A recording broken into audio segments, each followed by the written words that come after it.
Hello everyone, स्वागत है आप सभी का एक बार फिर। क्या हो अगर वर्तमान जो राज्य मंत्री है उनका पद चला जाए। थोड़ा सा सुन के अचंभा लगा होगा, लेकिन हाँ, बिल्कुल कुछ इसी तरह की एक कहानी होने को गई है। दरअसल बात कुछ इस प्रकार है कि जितेंद्र मालवी करके एक सरपंच है, जिन्होंने मंत्री गौतम टेटवाल के खिलाफ हाई कोर्ट के अंदर आज याचिका दी है।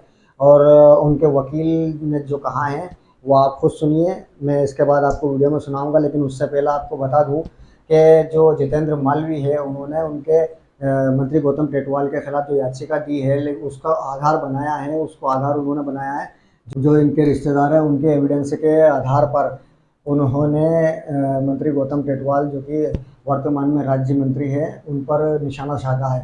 और साथ ही निशाना लगाते हुए उन्होंने हाई कोर्ट के अंदर एक याचिका दायर कर दी, जिसके अंदर उन्होंने साफ साफ अल्फाजों में कहा है कि इन्होंने इलीगल तरीके से फर्जी जाति प्रमाण पत्र बनाया और उस पर चुनाव लड़ा, जबकि ये आरक्षित सीट है और आरक्षित नहीं है, ये ओबीसी कास्ट में आते हैं। और इस तरह से उन्होंने आरोप लगाए और आरोप लगा के उन्होंने अपने वकील के द्वारा वहाँ पे याचिका दायर की है।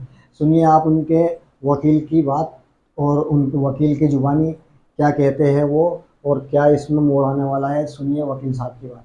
देखिए, जो गौतम जी टेटवाल जो कि अभी वर्तमान में कौशल विकास रोजगार मंत्री हैं, मध्य प्रदेश शासन स्वतंत्र प्रभार, सारंगपुर से विधायक भी हैं। लेकिन उन्होंने अभी जो वर्तमान में जो कास्ट सर्टिफिकेट उनके लिए इशू किया गया है वो एससी कैटेगरी का है।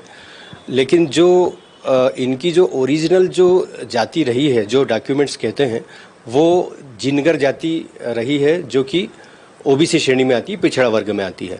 तो इनका जो पुराना जो शैक्षणिक रिकॉर्ड है, इसके बाद इनके फोर फादर्स के जो भी रिकॉर्ड हैं, इनके फादर के हैं, इनके ग्रैंडफादर के जो रिकॉर्ड हैं, फिर इनके जो कुछ रिलेटिव्स हैं, इनकी सिस्टर है, कजिन सिस्टर है, अंकल हैं, जो कि गवर्नमेंट सर्विस शैक्षणिक शिक्षा विभाग में रहे हैं, वो सारे जो सर्विस रिकॉर्ड के दस्तावेज हैं वो सभी ये बताते हैं कि इनकी जाति जो रही है वो जिनगर रही है, जो कि ओबीसी श्रेणी में आती है।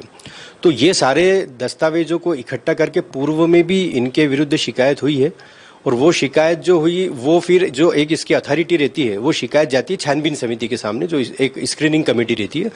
वो स्क्रीनिंग कमेटी ने भी डिसाइड किया कि इनकी जाति जो है वो एससी कैटेगरी की है। लेकिन हमारा जो इसमें आपत्ति वो ये है कि जब छानबीन समिति की भी जो भी कार्रवाई हुई उसमें जो शिकायत करता है, जिनके पास ये सारे दस्तावेज जो उन्होंने आरटीआई के माध्यम से निकाले गए थे, वो सारे दस्तावेज लेकर शिकायतकर्ता वहां पर जाते अगर उनको बुलाया जाता तो उन्हें बुलाया नहीं गया है।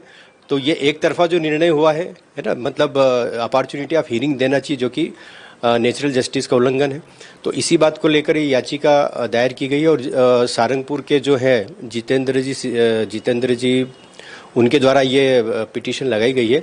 उन्होंने भी शिकायत अभी वर्तमान में रिसेंटली शिकायत की है, उसको भी इस याचिका में आधार बनाया गया है कि ये जो कास्ट सर्टिफिकेट उनको एससी कैटेगरी का जारी हुआ है वो उसको निरस्त किया जाए। जाति प्रमाण पत्र, हाँ, जाति प्रमाण, बिल्कुल। वो सीट जो है सारंगपुर की वो रिजर्व सीट है।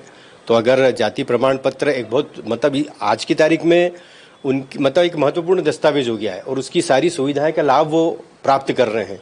तो अगर ये जाति प्रमाण पत्र शिकायतकर्ता के आधार पर चूंकि गलत जारी किया गया है और वो ओबीसी श्रेणी में आते हैं, तो अगर ऐसी स्थिति बनती है या माननीय उच्च न्यायालय ऐसा कोई आदेश जारी करता है तो फिर वो चुनाव भी थोड़ा में परेशानी आ सकती है। हाँ, उसमें भी ये प्रमाण पत्र लगाया था और उस समय भी चुनाव आयोग को जो वहाँ पे जो भी कांग्रेस के कैंडिडेट थे उन्होंने भी शिकायत की थी, जिसपे कोई भी कार्रवाई नहीं हुई थी। धर्मेंद्र चेलावत, हाईकोर्ट इंदौर।